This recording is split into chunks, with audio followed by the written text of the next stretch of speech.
upang tiyakin na maalis ako sa pwesto at nang pag-final muli daw yung impeachment, ay wala na ako dito pagdating ng February 6. Matagal pa yun. But having said that, allow me to answer the malicious, I will say malicious, ill-timed article that came out against me in relation to the flood control press con of the President yesterday.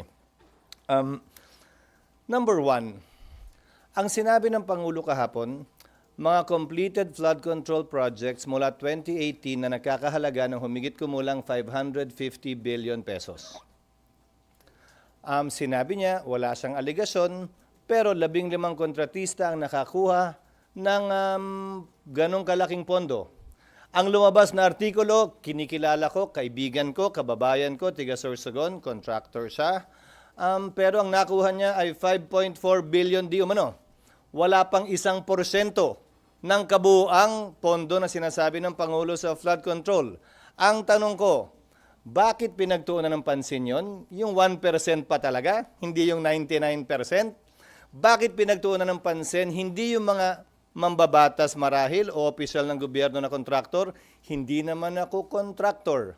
Hindi ako bahagi na anumang negosyo kaugnay sa construction o supply sa pamahalaan mula nung pumasok ako sa gobyerno noong 1998. Sa katunayan, yung mas malaking bahagi ng pondong di umano nakuha nung kontratistang tiga Sorsogon ay nakuha niya bago pa ako naging senador muli noong 2022. Ayon mismo sa datos na pinresenta ng Pangulo kahapon. So klaro, malisyoso ang artikulo, tiniming ang paglabas at tiniming talaga para ika nga idikit ito bagaman walang sinabi ang artikulong ginawa kong mali o masama. Yung insinuation, yung innuendo, nandun pa rin. Kaya minabuti kong sagutin ngayong umaga. Kaya for the record, wala akong kinalaman sa pag-identify, paggawa ng program of work, pag-bid, pag-award, pagbahay, pagbayad, pag-inspeksyon ng anumang proyekto sa pamahalan, sa Sorsogon man o sa labas ng lalawigan ng Sorsogon. Meron kaming bibigay sa inyong data tungkol sa kinal naming figures kung saan papatunayan nun na wala pa nga ako dito nung karamihan yon ay nakuha. Sino involved dun sa demolition job hanggang ngayon? Yung mga may gusto ng impeachment, yung marahil nasaktan, tinamaan o nasapul sa mga talumpati at mga pinagagawa at pinagsasabi ko nitong mga nagdaang araw. Klaro naman yon. Kasamahan Yun ang impormasyong nakakarating sa amin. Kasamahan nyo rin, sir, dito sa Hindi principally kasamahan namin dito sa Senado. Sa pagkakaalam namin sa labas, pero hindi ko alam kung may tumutulong, kakuntsabaw, kakumplot. Pero taga labas. Sir, Obvious naman siguro yun, kung sino yung pinaka may gusto ng impeachment. Yes. Sir. Uy, magsisingit lang ako. Apo. Sir, Hanggang 11 mambabatas. o'clock lang ako, Mambabatas din, sir. Itong demolition job. Ayon sa aming impormasyon, oo. Okay na, huy, So, sir, baby. kino-confirm nyo na nag-donate siya ng 30 million? Yes, nasa records yun. In fact, nakuha yan ng Rappler mismo sa article na sinulat nila noong 2022, 2023 pa. Sir, to be clear, from House of Representatives, yung sinasabi niyo po. Yung impormasyon namin, Pero yung nagde-demolition job sa inyo, taga-house? yung nagde-demolition. Yung nasa likod ng demolition job, Oo SP, naman. ay taga-house? Di ba nga, nung nakarang linggo naman, may video yung nilabas sa akin sa house at kung ano nung innuendo at insinuation na naman ang pinalabas. As if naman may maling ginagawa. Hindi naman ako nagnakaw doon. Kaya yun, pumasok lang ako. Yes, Nipa. Kasi na-campaign contributor nyo nga raw. So, pa-explain lang po, Matag- masama ba to o Hindi walang nga. mali dito? Gaya na sinabi ko, wala namang sinabi yung Rappler article na illegal na ginawa. Dahil wala naman talagang illegal doon. Kaya lang yung innuendo nga, insinuation at yung malicious timing, kino-question ko. Dahil lumabas ng article to noon pa, inulit lang uli at dinikit dito sa kwentong ito.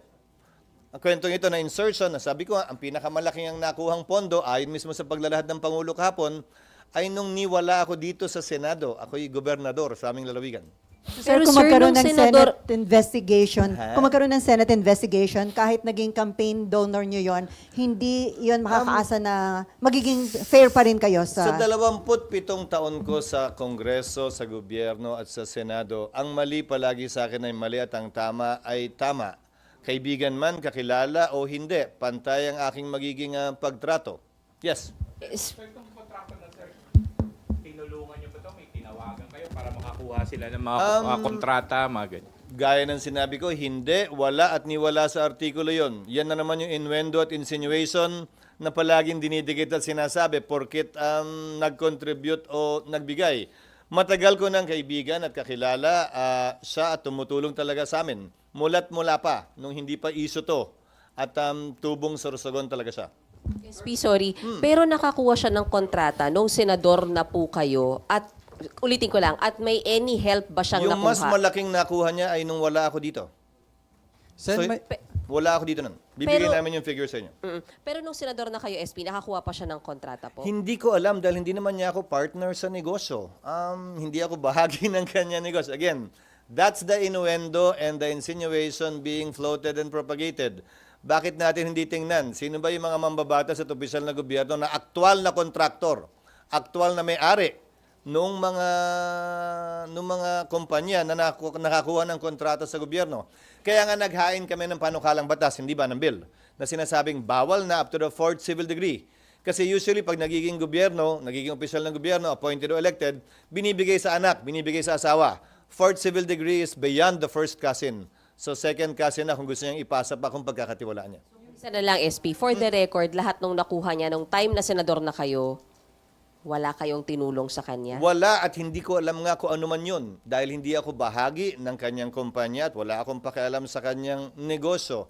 At kung titingnan at susuriin din niyo yung paglalahad ng Pangulo, may Cebu, may kung saan-saan, wala na, hindi ko alam. Hindi naman siya nagre-report sa akin ng mga ganyan. Yes. Sen, may mga lumalabas na mga ibang video din na sinasabi nung 2021, mga nasa 4 lang yung kanyang project, yung kanyang company. But 2022, after kayong magtulungan doon sa inyong kandidatura, umabot na ng mahigit 20 That something is plus again yung an kanyang project. insinuation. Look at the figures again before you ask that question. Why? Ang pinag-uusapan, 2022 budget. Ginawa ang 2022 budget ng 2021 Congress. Hindi pa ako bahagi ng 2021 Congress at that time. Governor pa ako sa aming lalawigan. Kung pag-uusapan mo ay budget ng 2022, ginawa yan ng 2021. So sorry, kindly check your facts. So sir, maaari bang kahit kung hindi nyo man siya tinulungan, pwede bang may mga instances na ginagamit yung name nyo para makakuha siya Kung ng... may ginawa siyang illegal, ulitin ko kung may ginawang illegal sino man, dapat managot sila. Pero wala akong kinalaman kaugnay sa program of work, pagbid, pag-award. Ang binibid at award namin ay mga programa at proyekto ng lalawigan noon, ng Sorsogon, kung saan procuring entity ang Sorsogon Provincial Government. Wala kaming kinalaman sa National Government Agency procurement. Kabilang na ang pagbabayad. Hindi nga ako bahagi ng Kongreso. Pero babalikan ko. Bakit ba pinupuntirya ng Rappler at ninyo ang 1% ng 550 billion? Nasaan yung 99%? Talagang ang unang article na ilalabas, napaka-coincidental naman, galing naman masyado. Unahin natin yung 1% bago yung 99%. Hindi inuna yung pinakamalalaking kumpanyang binanggit ng Pangulo, isa pa sa pinakamaliit. Pero maging ganun pa man, dahil wala kaming tinatago, sasagutin ko palagi yan at hindi ko tatalikuran. Yung responsibilidad na maging transparent at sumagot sa mga katanungan bagaman dispalinghado kaugnay sa bagay na ito. Thank you, sir. Thank you and good morning. Nasa kamayan ng aking mga kasamahan kung may epekto ito o wala, pero buwang paniniwala ko na nakikita nila, they can see through this, at nakikita nilang paninira lamang ito at parte ng demolition job na pinagdadaanan hindi lamang ng inyong lingkod, pinagdadaanan ng ilan ding sa mga kasamahan ko na pumosisyon laban sa impeachment ng gusto ng ilang mga grupo, sektor at tao. Thank you. Yung mga mambabatas po na aktual na contractor sa House po yung tinutukoy nyo, wala po sa Senate. Wala akong Ano ba yan? Pabalik-balik na. Last na to oo, dahil wala akong kilala na kontratista o supplier dito sa Senado. At pansin nyo, nilahad ng isang pahayagan na bakit tahimik, bakit nananahimik ang Kamara kaugnay sa pahayag ng Pangulo kahapon. Pero may mga kamag-anak ba? Malamang, ewan ko. Malalaman natin sa mga susunod na araw. Sila naman, yung 99% naman, sinagot ko na yung 1% eh. Sila naman dun sa balanse. Thank you.